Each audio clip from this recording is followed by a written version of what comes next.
दोस्तों कैसे हैं? आशा करता हूँ कि आप सब ठीक होंगे। नवरात्रों का टाइम है और माता रानी सभी पे कृपा करे। हमारे पे भी करे, आप पे करे और हमारा इसके बहाने और यूट्यूब चैनल हमारा अच्छा चल जाए। तो गाइस मैं आपको सुनाने जा रहा हूँ समय का बलवान। समय का बलवान जो है, समय पलट देता है बाजी। समय से बड़ा और बलवान कोई नहीं है, ना कोई होगा। समय बहुत बलवान होता है। वह शिखंडी से भीष्म को मात दिला सकता है, कर्ण के रथ को फंसा सकता है, द्रौपदी का चीरहरण कर सकता है। अपने जीवन में महापुरुष भी अगर किसी से डरते हैं तो वह है समय। समय के चलते घटनाएं और स्थितियां उस दिन में मुड़ जाती है जो पहले से अप्रत्याशित होती है। समय का प्रभाव इतना शक्तिशाली है कि वह अच्छे और बुरे दोनों ही क्षणों को लाने की क्षमता रखता है। किसी भी परिस्थिति में समय के प्रभाव को समझना और उसका सम्मान अति आवश्यक है, क्योंकि समय अनिवार्य रूप से बदल देता है। समय के साथ हर चीज बदलती है, इसलिए व्यक्ति को हमेशा अपनी स्थिति, क्रम और धैर्य को बनाए रखना चाहिए। समय से बड़ा कोई नहीं है, इससे सही दिशा में पहचान कर उसका उपयोग करना ही असली चुनौती है। समय की ताकत, उसका प्रभाव इतना व्यापक है कि वह सबसे बड़े योद्धाओं को भी पराजित कर सकता है और सबसे शक्तिशाली व्यक्तियों को भी कठिनाई में डाल सकता है। जैसे महाभारत में शिखंडी के कारण भीष्म जैसे महान योद्धा को पराजय का सामना करना पड़ा। यह वह समय की चाल थी जिसमें उन्हें उस स्थिति में पहुंचाई कि शिखंडी को भीष्म पितामह ने महिला समझकर उस पर शस्त्र नहीं उठाया, और इसी का फायदा उठाकर अर्जुन ने भीष्म को पराजित किया। यह समय की यह लीला है। महाभारत के युद्ध में जब अर्जुन के साथ युद्ध करते हैं कि समय कर्ण का रथ धरती में फंस गया, वह भी समय का खेल ही था जिसमें एक महान योद्धा की हार तय की।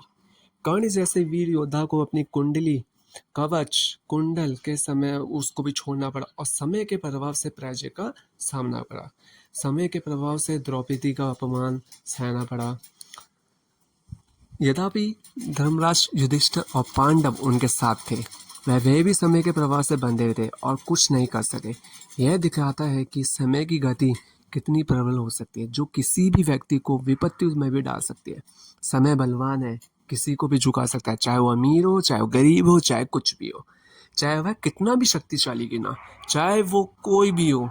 इसलिए कहा जाता है कि अगर किसी से डरना चाहिए तो वह समय है, क्योंकि यह निरंतर बदलता रहता है। इसके प्रभाव से कोई नहीं बच सकता। तो कुछ समय से मेरी बहन की तबीयत खराब होने के कारण वह आपको कहानी नहीं सुना पाएगी, तो कुछ समय के लिए उनका भाई यानी कि मैं आपको कहानी सुनवाऊंगा। तो आज की कहानी का शीर्षक है समय का बलवान। तो इस कहानी में हमें और आपको समय के कद्र के बारे में पता चलेगा। अगर समय की कदर नहीं की जाए तो समय आपको बुरा वक्त दिखा भी सकता है और आपको बर्बाद भी कर सकता है। समय का वैल्यू को समझेंगे जिसमें महाभारत के कई योद्धा अगर आप समय का वैल्यू को समझेंगे ना, जिसमें कि यानी महाभारत के कई योद्धा भी नहीं समझ पाए, जैसे अंगराज कर्ण, भीष्म पितामह, गुरु द्रोणाचार्य, तो बहुत सारे ऐसे योद्धा हैं जो नहीं समझ पाए। तो इस कहानी से हमें यह पता लगता है कि समय बहुत बड़ा बलवान है। तो हमें कुछ टाइम जो हमें सही टाइम पे मिला उसकी हमें कदर करनी ही चाहिए, बहुत ज़्यादा कदर करनी चाहिए। अगर हम आज उसकी कदर नहीं करेंगे तो कल को राजा भी रंक बन जाता है, रंक भी राजा बन जाता है। तो दोस्तों, अगर आपको कहानी आपको पसंद आए तो लाइक, शेयर, सब्सक्राइब करना ना भूलें। मिलते हैं गाइस नेक्स्ट वीडियो में।